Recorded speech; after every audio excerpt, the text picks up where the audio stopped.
guys, and welcome to Mrs. Quinn Cooks. This week we're making a summer roast. So first up, here are the things you're going to need. I have here a whole pork shoulder. It's boneless and it's got the nice strings on it so that it's got to be trussed together, and it's got a nice big piece of fat on top for some crackling. Next I have my herbs, which I've got sage here and rosemary. And these are going to be to use a rub to go on top along with the garlic and the lemon. We then have our spices, so we've got coriander seeds, fennel seeds and chili flakes there. I've got salt and pepper, I've got oil as well, and then I have my roast vegetables. So I've chosen carrots here, onions, capsicum and some potatoes, but you can have any roast vegetables that you like. I've got a pestle and mortar that I'm going to use to crush all my herbs together. If you don't have one of these, you can use a food processor as well. Okay, so we're going to get cracking with what we need to do, which is we're going to use our herbs first to crush them up. So I've got rosemary here and I'm just de-stalking it. I'm taking the leaves off the stalks. The stalks will not crush up very well or chop up very well, so we need to get rid of those. Okay, so you just hold one end and pull down and they come off very easily. You need about half a cup. I then have the sage. I'm going to just take the leaves of the sage off as well, and I'm going to cut these up as finely as I can. Once they're nice and chopped up, I am going to put them into the pestle mortar with a little bit of salt, and I'm going to bash them down to get a nice kind of clumpy herb. Okay, you can put this all straight into the food processor. You don't have to chop anything if it goes in the food processor. You can just whack it all straight in there. Okay, so this is the rosemary going in first, and that is going to become a nice little pulp of herbs all mixed in together with that salt. And then I'm going to put it in a bowl and start with my sage. Actually, I think I've done that the other way around, don't worry. And now I'm getting my garlic. So I have my herb in my bowl still, and I'm going to just mash 2 cloves of garlic into that. I'm going to save the other 2 cloves of garlic for the next step. But I just really want to start marrying these flavors together, and by putting them into a pestle mortar, I can just get them nice and mushed in. Ideally, if you have a food processor, you don't need to do this step. You just whack it all in the food processor and it does it for you. So with your other 2 cloves of garlic, you're going to put them in your pestle mortar with the zest of 1 lemon. Okay, and remember that the zest is just the yellow of the lemon. Okay, it's just the yellow, so you should get about a tablespoon from there. And then you're going to put in your other herbs and spices. So I've got chili flakes, and you're going to put in half a teaspoon of chili flakes.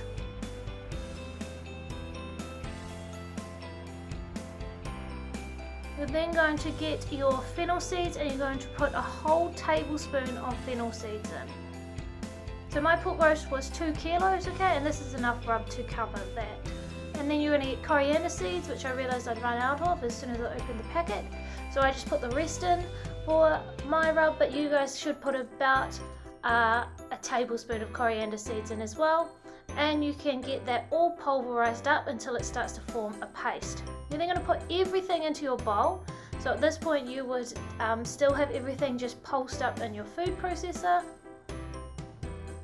And then you're going to add some olive oil. So give it a mix around first. Make sure you scrape down the sides of your bowl so it's all coming together. Okay, and you're going to add enough olive oil to make it kind of wet. Okay, it doesn't have to be dripping in olive oil. We don't want it to be all soggy and yuck and oily. We just want it to be nice and wet, and so that it sticks to the meat.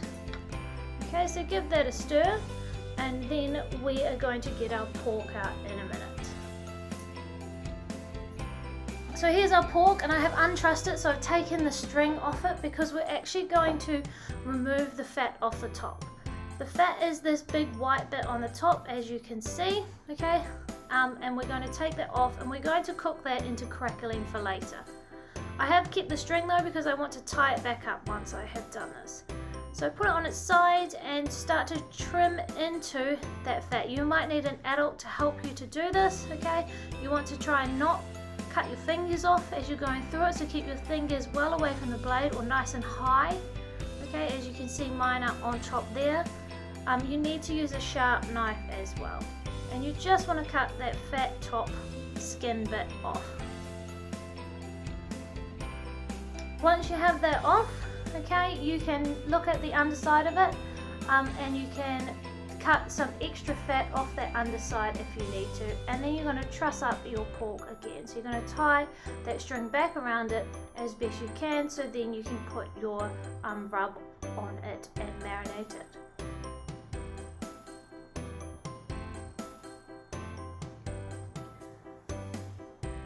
So I've finished trussing it up and I've got my marinade now, or your rub on it, okay, and I'm going to put this rub all over it and dig into all of those little nooks and crannies, okay, and really just press it onto the pork.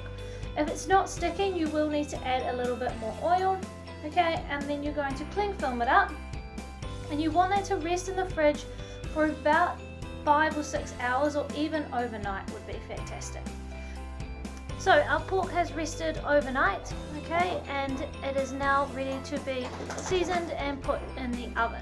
Again, you don't have to rest this overnight, you can just do it for a few hours, and even if you're short of time, you can do it straight before you want to put it in the oven. Okay, so salt and pepper on top. You don't need to add any oil to this. You already put oil in the rub, but what you do need to put is about a cup of water in the bottom of the saucepan.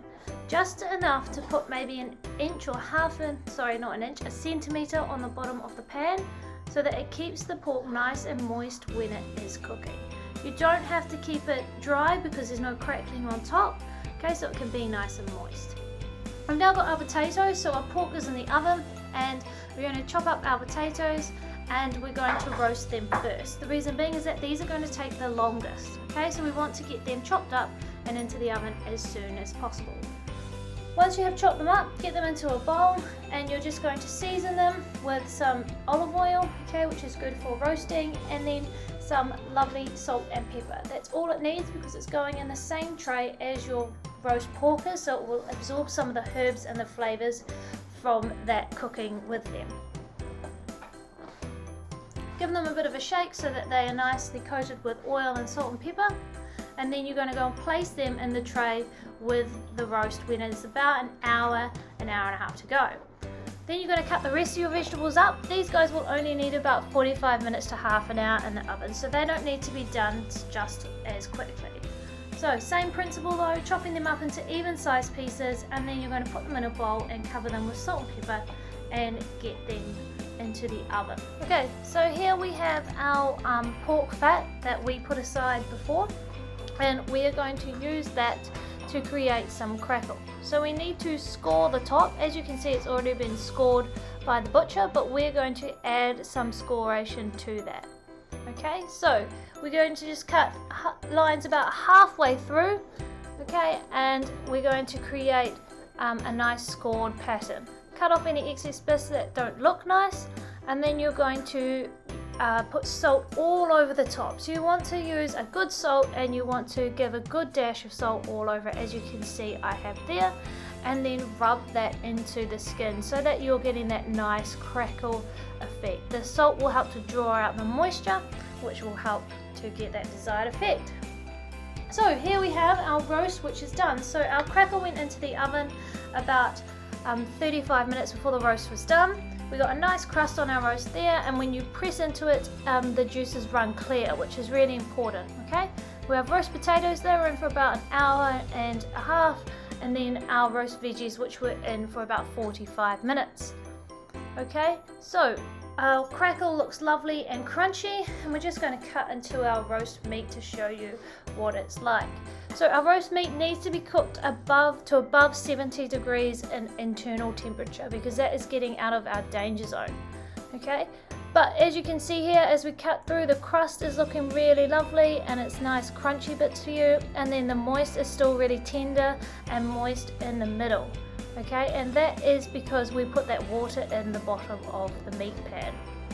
So that's looking really lovely, and we're just going to cut through the crackle as well, which will show you how nice and crunchy and chewy that is going to be to eat. Personally, I would have cooked my crackle for longer, but it was dinner time, so we were getting that out of the oven. We were hungry.